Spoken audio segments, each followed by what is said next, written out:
எல்லாருக்கும் வணக்கம். ஐயா ஸ்டாலின் அவர்கள் கூட ஒரு மேடையில அழாத குறையா புலம்பி தள்ளியிருந்தாப்புல. மத்தளத்திற்கு 2 பக்கமும் அடி என்பது போல இருக்குது என்னோட பொழப்பு அப்படின்ட்டு. அது ஏன்னு தெரியல, என்னன்னு தெரியல. இந்த திமுக அமைச்சர்கள் ஐயா ஸ்டாலின் அவர்களுடைய மத்தளத்தை ஏன் இப்படி வெறி கொண்டு தாக்குறாங்க? அதாவது ஐயா ஸ்டாலின் அவர்கள் குறிப்பிட்ட அந்த மத்தளம். அதுவும் 2 பக்கமும் போட்டு பொளக்குறாங்களாம். ஏன் இந்த கொலவெறின்னா நமக்கு தெரிய மாட்டேங்குது. அவர் மேடையிலேயே புலம்புறாரு. எனக்கு நைட்ல தூக்கம் வர மாட்டேங்குது, வலிக்குது, மனசு வலிக்குது. அடுத்த நாள் காலையில இவங்க என்ன பண்ண காத்திருக்கிறாங்களோ அப்படின்னு நினைச்சு எனக்கு பயமா இருக்குது அப்படின்ட்டு ஐயா ஸ்டாலின் அவர்கள் மேடையில புலம்புறாரு. அந்த பக்கம் பார்த்தா ஒரு மூலையில பொன்முடி அவர்கள் சிரிச்சிட்டு இருக்கிறாரு. அவர் சிரிக்கிறது எந்த மாதிரி இருக்குதுன்னா, இருடி நாளைக்கு காலையில அந்த மத்தளத்தை போட்டு பொழக்காம விடுறதில்ல அப்படின்ற அர்த்தத்துல அவர் சிரிச்சிட்டு இருக்காரு. அப்படி திமுக அமைச்சர்கள் ஏன் ஐயா ஸ்டாலின் அவர்கள் மேல கொஞ்சம் கூட இரக்கம் இல்லாம நடந்துக்கிறாங்க அப்படின்றது தான் நமக்கு புரிய மாட்டேங்குது. அவர்களுடைய செயல்பாடுகள் அப்படிதான் இருக்குது. இப்பதான் முடிஞ்சிச்சு. பொன்முடி அவர்களுடைய இந்த பிரச்சனை முடியல, போயிட்டு இருக்குது. இப்பதான் ஆரம்பிச்சிச்சு. என்னது அவர் பேசின இந்த பேச்சு, சைவ வைணவ சமயங்களை கொண்டு போய் எதோட ஒப்பிட்டு அவர் பேசினாரு அப்படிங்கறத எல்லாருமே மிக கடுமையான எதிர்ப்புல அவங்க பதிவு செஞ்சுட்டு இருக்காங்க. என்னதான் அவருடைய கட்சி பொறுப்பிலிருந்து அவர் நீக்கப்பட்டாலும் கூட எப்படி சரியா போச்சா அது?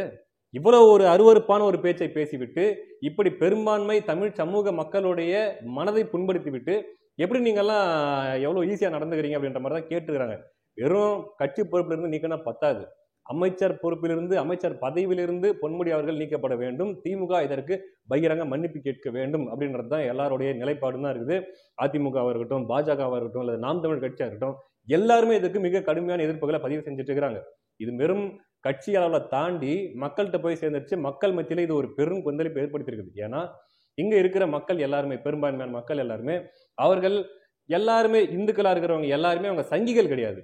இந்துத்துவாவை அல்லது இந்த மாதிரி பாஜக ஆர்எஸ்எஸ் பின்பற்றக்கூடிய மக்கள் கிடையாது. சாதாரணமா தங்களுடைய மத நம்பிக்கையை பின்பற்றி கொண்டு, தங்களுடைய கடவுள்களை வணங்கி கொண்டு இயல்பாக வாழக்கூடிய எளிமையான மக்கள். அப்படி இருக்கும்போது இந்த சைவம் வைணவம் இரண்டத்தையும் கொண்டு போயிட்டு அப்படிப்பட்ட ஒரு விஷயத்தோட நீ கம்பேர் பண்ற அப்படின்னா அது மக்களுக்கு கொந்தளிப்பை ஏற்படுத்துமா, ஏற்படுத்தாதா? இப்படிப்பட்ட ஒரு மிகப்பெரிய வேலையை செஞ்சுட்டு இதுக்கெல்லாம் நான் காம்பன்சேட் பண்றேன், கட்சி பொறுப்புல இருந்து நான் நீக்கிறேன், அதனால இதுக்கு சரியா போச்சு அப்படின்னு சொல்றது எந்த வகையில மக்கள் ஏத்துப்பாங்க? அந்த வகையில மக்கள் யாருமே இதை ஏற்கக்கூடியதாக இல்லை. அமைச்சர் பொறுப்புல இருந்து நீக்குங்க, திமுக இதுக்கு பகிரங்கமா மன்னிப்பு கேளுங்கன்றது தான் அவர்களுடைய நிலைப்பாடா இருக்குது. அதுலயும் குறிப்பா பாஜகவினர் கேட்கிற கேள்வி, எப்படி நீ சைவ வைணவ சமயங்களை இழிவுபடுத்தி பேசினியோ அதே மாதிரி உன்னால கிறிஸ்தவ இஸ்லாமிய சமயங்களை பற்றி உன்னால பேசிவிட்டு உன்னால ஒரு தேர்தலை நீ சந்திக்க முடியுமா அப்படின்ற கேள்விதான் கேட்கிறாங்க. அவர்கள் கேட்கிற கேள்வி நியாயமான கேள்வி. ஏன்னா இஸ்லாமியர்களுடைய வாக்குகள், கிறிஸ்தவர்களுடைய வாக்குகள் மட்டும்தான் இவங்க முழுசா நம்பி இருக்கிறாங்க. அப்படின்னும் போது இந்து மக்கள் என்ன, அவங்க காசை கொடுத்தா ஓட்டு போடுறாங்க அப்படின்ற மனநிலையில தான் நீங்க இந்துக்களை நீங்க இப்படி கேவலப்படுத்திட்டு இருக்கிறீங்க அப்படின்ட்டு பாஜகவினர் கேள்வி கேட்கிறாங்க. அந்த கேள்வி நியாயமானது. இது ஒரு பக்கம் அப்படியே போயிட்டு இருக்க.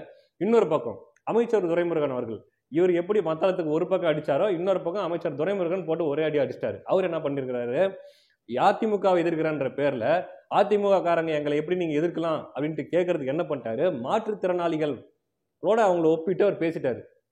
மாற்றுத்திறனாளிகள் அப்படின்ற வார்த்தைக்கு பதிலா, அதாவது செவித்திறன் குறைபாடு உள்ளவர்கள், பார்வைத்திறன் குறைபாடு உள்ளவர்கள், கை கால் குறைபாடு உள்ளவர்கள், இவர்களெல்லாம் பச்சையான அந்தந்த வார்த்தைகளிலே பேசி இப்படியெல்லாம் நீங்க வச்சுக்கிட்டு நீங்க வந்து எங்களை எதிர்க்கலாமா அப்படின்ட்டு அவர் ஒரு பக்கம் பேசி விட்டாப்ல. இது என்னாச்சு அப்படின்னா, தமிழ்நாட்டில் மட்டும் இல்லை, இந்திய அளவில் இருக்கக்கூடிய மாற்றுத்திறனாளிகள் எல்லாருமே திமுகவுக்கு எதிராக இப்ப பொங்கி எழுந்துட்டாங்க. எப்படி நீங்க எங்களை கேவலப்படுத்தலாம்? எங்களை பார்த்தா உங்களுக்கு அவ்வளவு இலக்காரமா இருக்குதா?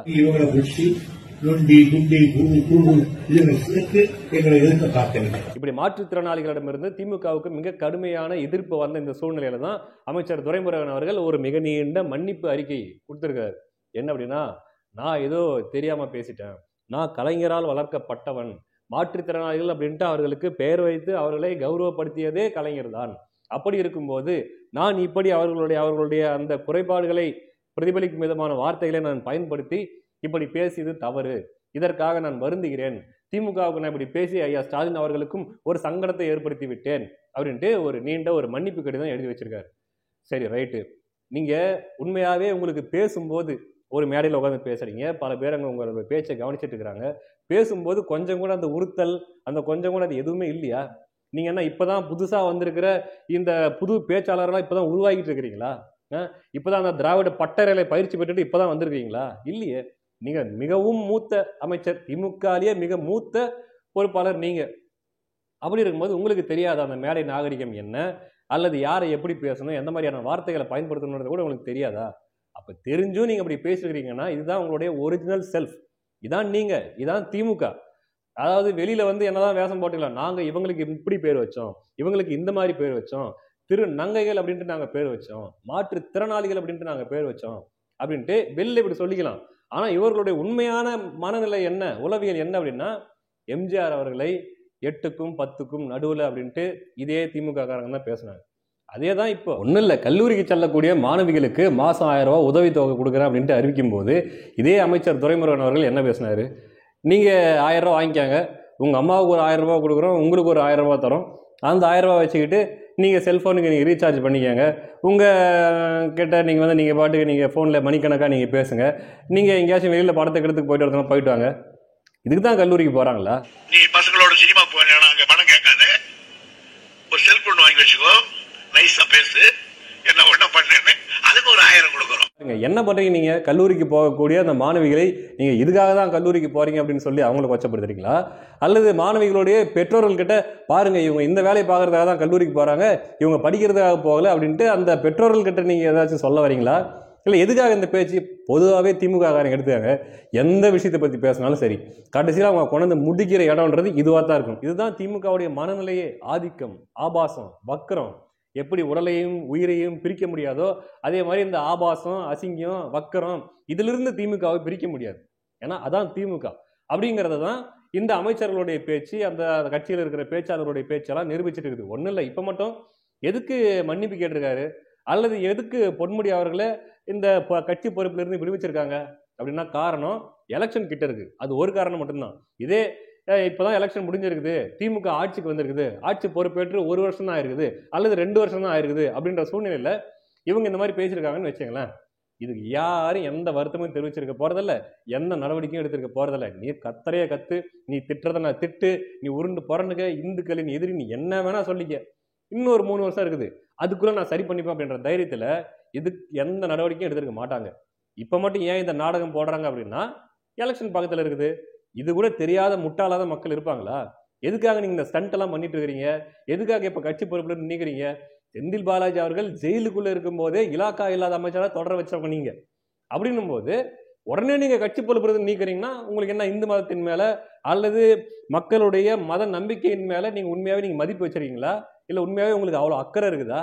வெறும் நாடகம். இன்னும் எத்தனை காலம் ஆனாலும் நம்ம போற இந்த நாடகங்களையும் குரங்கு பல்ட்டியும் மக்கள் நம்பிக்கிட்டு நமக்கு ஓட்டு போட்டுருவாங்க அப்படின்ட்டு இவங்களுக்கு ஒரு நம்பிக்கை, ஒரு ஆணவம். அந்த ஆணவத்துல இவங்களுக்கு ஒரு நம்பிக்கை பிறகுது. ஆனா அந்த நம்பிக்கை தான் இவங்களை 10 வருஷம் இதுக்கு முன்னாடி கூப்பிட உட்காரச்சுது. அதே நம்பிக்கை இப்ப வந்திருக்குது இல்லையா? அந்த நம்பிக்கை வச்சுக்கிட்டு தான் இந்த ஆட்டம் ஆடிட்டு இருக்கிறாங்க. மக்களை ரொம்ப இழிவா நினைச்சுக்கிட்டு அவருடைய நம்பிக்கையை கேவலப்படுத்திக்கிட்டு இப்படி எல்லாம் வேலையை பண்ணிட்டு இருக்கிறாங்க இல்லையா? இந்த தடவை இதுக்கு முன்னாச்சும் 10 வருஷம் கூப்பிட உட்காரச்சு. இந்த தடவை இதையே இவங்க தொடர்ந்து பண்ணாங்கன்னா இது இவங்களை நிரந்தர கூப்பிட உட்காரிக்க போறது உறுதி. அதனால திமுக அமைச்சர் பெருமக்களே, அந்த மத்தளத்தை மட்டும் விட்டுறாதீங்க. அதாவது ஐயா ஸ்டாலின் அவர்கள் குறிப்பிட்ட அந்த மத்தளத்தை விட்டுறாதீங்க, போட்டு பொழந்துருங்க. அதுவும் எலெக்ஷன் கிட்ட வர வர வர வர வச்சு கிழிச்சிருங்க, பொழந்துருங்க. ஏன்னா அப்பதான் மக்கள்கிட்ட வந்து நீங்க என்னென்னலாம் பண்றீங்கன்றது தெரிய வரும். அப்படி தெரிய வர்றது தான் 2026 தேர்தலில் தமிழ்நாட்டுக்கு ஒரு நல்ல மாற்றத்தை கொண்டு வரும். அடுத்த காணொளியில் சந்திக்கலாம். நன்றி.